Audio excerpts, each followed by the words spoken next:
Hi friends, welcome to Hits and Pits with Ebola Cherries. I'm Ebola Cherries, and I'm giving you the hits and the pits from all of RuPaul's Drag Race around the world. Get into it. It's your new favorite show, or maybe it's not. I don't care. First of all, I just need to tell you that I'm dressed up like Spanky Jackson today because we got to catch up on a lot of stuff. We got to catch up on some Drag Race Down Under, Canada's Drag Race, multiple episodes, Philippines, multiple Untucked. We got to just jump right into it. So, first of all, let's just get into this dress. It's definitely a cute dress that fits me for sure. It's just, it's definitely fitted for my body. So, just giving a little of that. Okay, all right. So jumping in to Drag Race Philippines. So what I had done is the last time I recorded, I had not waited until Untucked came out, and I just recorded from episode 3, and I didn't know that episode 3 of Untucked was going to be so good and so dramatic. So jumping back into that, so what had just happened was the girl group challenge, the Flex Bomb girls win, Ring wins the challenge, and they come backstage, and they're kind of like, okay, good job, congratulations, and Ring's like, yeah, awesome. And then they're sitting there, and they're kind of like, Gigi, how do you feel? And Gigi's like, man, this sucks, it's bad, I don't like it. And then Silhouette says something, I think she's trying to be a compliment, but it reads like a read to the other girls. Anyways, they go off, and then it's emotionally charged, and I think they show a picture of Silhouette with her grandma, and I think she just is like, nope, it's over. So they're sitting there trying to talk about Gigi, and Silhouette is literally giving like, no, like, what about me? Like, she's like, ah. And I just think, listen, I love that because she's like apologizing. She's like, oh, I had this big breakdown or whatever. I'm like, listen, she told you in the beginning that it was theatrical, it was dramatical, and she was gonna give it to you. And I just really live for her. Like, there's literally Gigi Era in the corner sitting there going, what? I thought we were talking about me. And it's the whole episode. Like, Gigi goes home on that episode. They spend the whole episode, and I just like, Silhouette is like, what about me? Oh my god, so good. Anyways, great Untucked, dramatical as hell, fun times for me. Okay, so a couple of things about the Untucked that made me laugh, because I don't know if it was just the editing, but it seemed like, bam, like they got backstage and Ring had that drink down, honey. She's like, I won, give me that drink, and it was gone. And then also, when they were talking about Gigi Era, they're like, the way they replayed the commentary back, they're like, she didn't even have pads. And I'm like, you know what else she needed? Just to put a lash on her. Put a lash on Gigi Era. She'll be fine. You know what I mean? Some pads. That'll make it different. Was she wearing nails? Like some nails and some lashes, I feel like would have really completed Gigi Era's look from the... Okay, anyway. Bloop. Okay, so then also during this Untucked, Precious, Paul, and Nicole is like, I feel so bad that I picked you guys to be on my team, and now one of you went home, and it was just this really heartfelt speech about, I'm sorry that I put you on my team. I feel like I put you up for elimination, and I won't let you down. If it ever comes to it in the future, I'll help you out. Like, anyways, we're just putting a pin in that because that's the team captain. That's what you want to hear somebody say, because she was the team captain. They voted her to be the best one, and she, their team lost. And anyways, we're putting a pin in that. But Precious, Paul, and Nicole, that's exactly what you want to be doing, Okay, so in the challenge, the song's called Pop Off Ate, which is like sis or sister. And the other thing that I learned that my new friends that subscribe to the channel, I didn't know what the challenge, the TITE, it's not tight, it's Tita. It's the, it's the, you know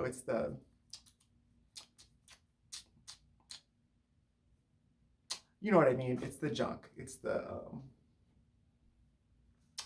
like the shaft.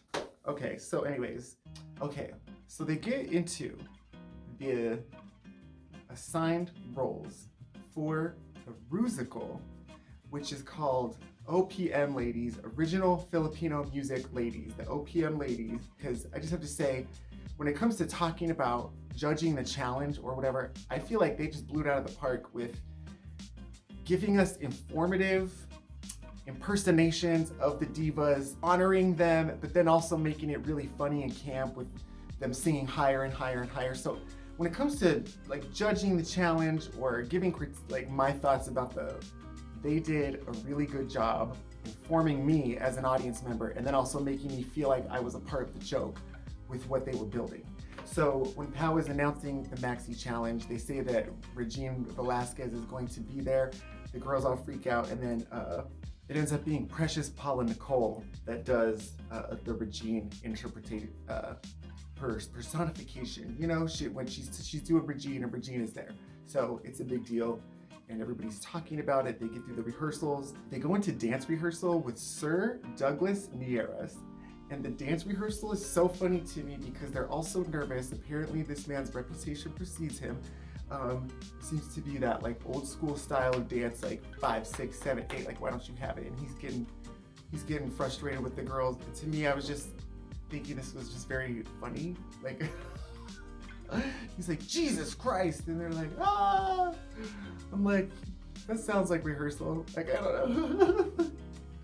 Coming from a long theater background, that sounds like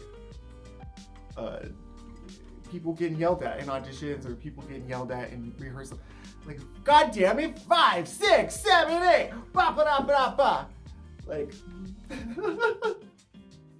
and then who was it? It was Venus doing the confessionals where she's like, she has these moves. They're like,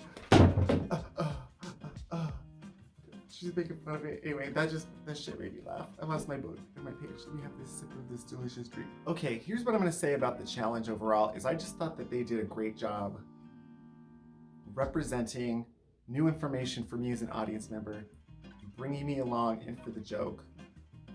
I thought they all did great. To me, it's all a hit. I don't know how to interpret it. It's not like I can give feedback on, oh, they did this or that well. I thought they all did great. I thought they all knocked it out of the park. And even though they had the intense rehearsals, they did a really crisp, clean performance altogether. My initial impressions when I was watching the performance was like, who's that in black that is off from everybody else? And I believe it was Minty Fresh being the, Minty Fresh would never have a hair in her eye. Minty Fresh would never have a hair in her eye. Minty Fresh was off. She was the one in the black, in the back. Minty Fresh was off a little bit during the group number at the beginning.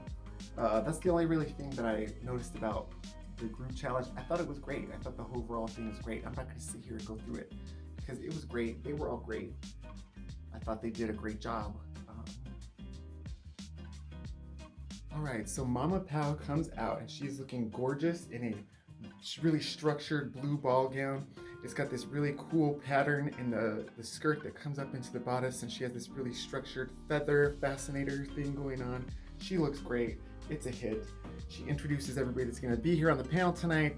We have Cali Karen, we have Jiggly Caliente, and then joining us on the panel tonight is Mr. John Santos, who is a celebrated actor and comedian who does a lot of drag in his characters and performances. And he's also my Instagram bestie. So hi, Mr. John Santos. And he's also celebrating 17 years, his 17-year anniversary recently. So happy anniversary, bestie. Hi. Then also joining us on the panel is the legendary Regine Velasquez Alcacid. She's here to watch herself tonight. She is having a good time. She loves the girls throughout, and she even goes into Untucked and talks to the girls. All right, so the runway is Pearl of the Orient Seas, and Silhouette comes out first. And she has come out with this buttoned up shirt and a big skirt flaring out, and she's all pulled up, and then she pulls it down, and it's a pearled corset with pearls dripping down, and then her titties are all hanging out, and she's giving a little, she said, Sharon Stone. It's a hit for me. She looked great. Okay, Brigadine comes out, and she looks like she grabbed a pool floaty and is holding a pool floaty. So it looks like a pool floaty to me, mostly. Like the effect that I'm getting is pool floaty. Mainly, what I'm really seeing is pool floaty. It's a hit for me. Minty Fresh comes out with this like swagged. It's almost like a rib cage of pearls coming down onto this bodysuit. They have movement, and then there's this hips, and she's kind of pulling these strings. She couldn't get it to do what she wanted, so she's making a move. She looks really cool. The way that they're dangled it's a hit for me. Then Precious Paula Nicole comes out next. She's got whited out contacts. She's got this hair swooping back. She's holding this big giant pearl. She's this mermaid. She looks great. It's a hit. Oh my goodness. And then Marina Summers comes out, and she's in this swooped up fabric that looks like the waves coming down, and it's structured onto this bodysuit and corset, and then it comes down into this fabric that perfectly swoops down into the same, like it just comes up, and it's just so cute. Like, it looks so rich and so expensive, but yet so effortless. Like, it looks like she's just so comfortable, and it comes up like this, and she's just like, oh, it's a hit. She looks great. All right, then Tareen comes out, and to me, it's reading a little bridal. She's coming out with this shoulder thing and these pearls and a headpiece that looks great. Her hair's white hair and it's pulled back. She's referencing this queen from 1908, this Philippina icon and legend. To me, I think she looks great. She looks really rich. It's a hit. Then Lady Morgana comes out. She has a pearl necklace kind of strung along the shoulders like this, and a pearled corset, and then like a fabric coming down. She's getting bridal. She decides to give this extra performance element if she's crying. Oh! For me, I would have gone with it, but the crying and like the it's like a haunted house or something. It's a hit for me. Then Venus Deluxe comes out, and she is kind of in the same vein, but in a different style. She's giving this showgirl. She has this headpiece with these stones, just looking really rich. I just wrote down Beyonce. She looks like Beyonce. She looks detailed and jeweled and sparkly and hippie and bustly. She just looks great. And then Eva La Queen, last but not least, she is coming out in like a big swoopy showbiz bow to the back. She's kind of got like this lapel. She's kind of coming out. She looks very, I don't know what. She's giving like cabaret, or she's giving like that old Hollywood kind of glam. But she looks really, really cute, really rich. It's a hit. Okay, so they all come out to the runway. Eva, Brigadine, and Minty Fresh are all declared safe. So as they're leaving, Jiggly Caliente is like, hold up. And Mopal's like, oh, hands up, hold up. And they are like, hold up. She goes, why are you safe? Stop being safe. You had your chance. I told you to wake up. Even though you played this character, you told you to wake up. And Jiggly is pissed. She's like, had it, she's done. She's heated about these girls being safe, and she lets them have it. And then Kylie Karen goes even further to Brigadine. She says, we told you the notes and you're not taking them. What's going on? So she's going even further in what I'm calling the janning process, where somebody's clearly talented, but they keep being safe, and then we're watching them like lose it psychologically. They're getting janned. And she's janning quite nicely. She gets into Untucked. She's like, I don't get it. Why am I? Okay, so this marks the beginning of Jiggly Caliente's villain era. They give feedback to Ring next, and nobody's brought it up and nobody said anything. Jiggly brings up, like, you know, it's hard to be a girl out in these Rubenesque streets. You know what I mean? She's like, nobody here is gonna say it, but because I know, I'm gonna say it. So you need to listen here, heifer, okay? You need to listen to the realness, because I'm telling you. And Turing is just like, oh my God. She's like, da, da, da, da. So Jiggly is like going in on her, just being like, is this cute to you? What is this? What's going on like this? And she's just like going off. And there's this moment where Kylie Karen's kind of looking at her like, oh shit. And Jiggly's like, is this cute to you? Is this going? And all I was thinking of was, this is Jiggly having her moment of being Tyra, being like, no, we were rooting for you. We were rooting for you. So that's why I pulled up both of these pictures so you could tell me in the comments who wore it better. Was it Tyra or was it Jiggly tonight with Terrain? Like, holy shit. Oh my god, that shit was crazy. Anyways, I guess just my point is, it was like, for me personally, in general, like, Jiggly is a lot more fun when she was fat. You know what I'm saying? Like, mm. So, anyways, so after this, the whole thing goes on with Turing. Turing faints, dude. Turing just passes out. They're like, can we get her a chair? Can we have her sit down? Turing passes out, and it says an hour later they continue on with notes. So damn, like, Turing is really going through it. She's getting yelled at by Auntie Jiggly for some reason. Precious Paula Nicole ends up winning the challenge. She looks great, radiant, beautiful, stunning, gorgeous, and then it ends up being Turing versus Lady Morgana in the bottom. They end up singing Shine, as sung by Regine Velasquez, who is sitting there right in front of them. For me, this was a really great lip sync. I think they both did a really emotional performance. But I think they were coming at it from different angles. I think Turing was giving really open-hearted. She was really emoting. She was feeling it herself. She was going the route where she was feeling it inside, and she wanted you to feel it.